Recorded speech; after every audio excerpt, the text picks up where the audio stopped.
reiterating its commitment to increase its military spending in line with NATO's targets. The vow comes on day 2 of the Halifax International Security Forum and as Canada faces growing pressure to meet the target. We know that we have to do more on defense and we are going to spend more money. But I also asked for their help today, and I think there's a huge opportunity for the investments that Canada needs to make, not just in how much money we have to spend, but what the capabilities we have to invest in and acquire. More than 300 security analysts, politicians, and defense officials from dozens of countries are in Nova Scotia for the forum. Canada's defense spending has taken center stage after a Republican senator criticized Ottawa's failure to meet NATO's 2% spending target. The security threats from countries including Russia, China, and Iran have also been a key topic of discussion. As Russia is expanding capital and efforts towards Ukraine, not achieving the objectives that they had set for themselves from the beginning. So they feed off each other. They are all interconnected.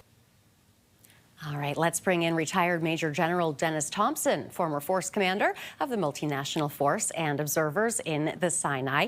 General Thompson, thank you for being here. Ukraine is top of mind at the Halifax Security Forum this weekend. How do you see NATO support changing when Trump takes office? I don't believe it's anyone's in a position to predict what will happen when the U.S. administration changes in terms of support to Ukraine. It's hard to predict the unpredictable. What is true is that Mr. Trump and Mr. Putin are both transactional individuals, and the U.S., of course, has other fish to fry, not just Ukraine. So they're worried about the Middle East, they're worried about Taiwan, and they are actually somewhat worried about other minor conflicts, whether that be in Sudan or the Democratic Republic of the Congo. So it's very much a guessing game at this point, but what is sure is that if anything's going to happen, it'll be transactional in nature, some sort of bargain between these two powers. Now, Trump has promised to end the war. How do you think he'll deliver on that?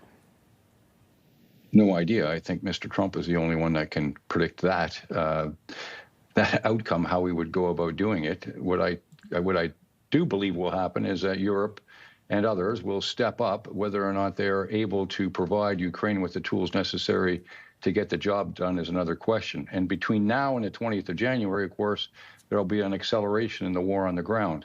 And it's worth pointing out that neither side, neither Russia nor Ukraine, enjoy air superiority over the front.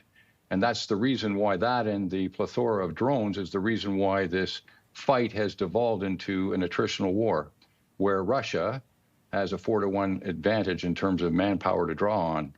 And so if this were to continue, it's just a question of who gets exhausted first, and we're really not sure of that. Let's talk about Canada's NATO defense spending. We continue to be criticized on that matter. Are Canada's spending targets by 2032 too little too late? Well, again, if we go back to the war in Ukraine, we've already passed the 1000th day in the war in Ukraine. We've seen what's gone on in the Middle East, and we know that China is eyeing Taiwan. So I'm not sure when the penny's going to drop, but it has to at some point, that we need to fix defense and get to that 2% spending target. It's worth pointing out that that's a target in terms of dollars and cents and not necessarily capability. So those capabilities need to be defined, and I know I'm pretty sure that they have been. So what it means is there has to be the political will to get to 2%. And in order to get to 2%, you need to expand your defense industrial base. And they won't. The defense industry isn't going to move without solid long-term contracts. Yes, they know just as much as the government knows that we've been engaged, that the world's been in this multilateral conundrum for some time now, and that they need to fix defense.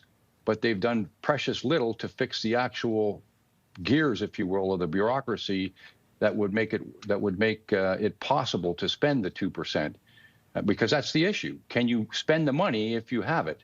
And so there needs to be a first principles review, if you will, of Canada's defense procurement processes in order to get to that target.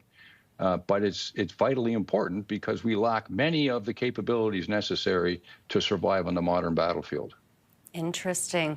Okay, we will have to leave it there. Thank you so much for your insight, General Thompson. Thank you for having me, Renee. That is retired Major General Denis Thompson, former force commander of the Multinational Force and Observers in the Sinai.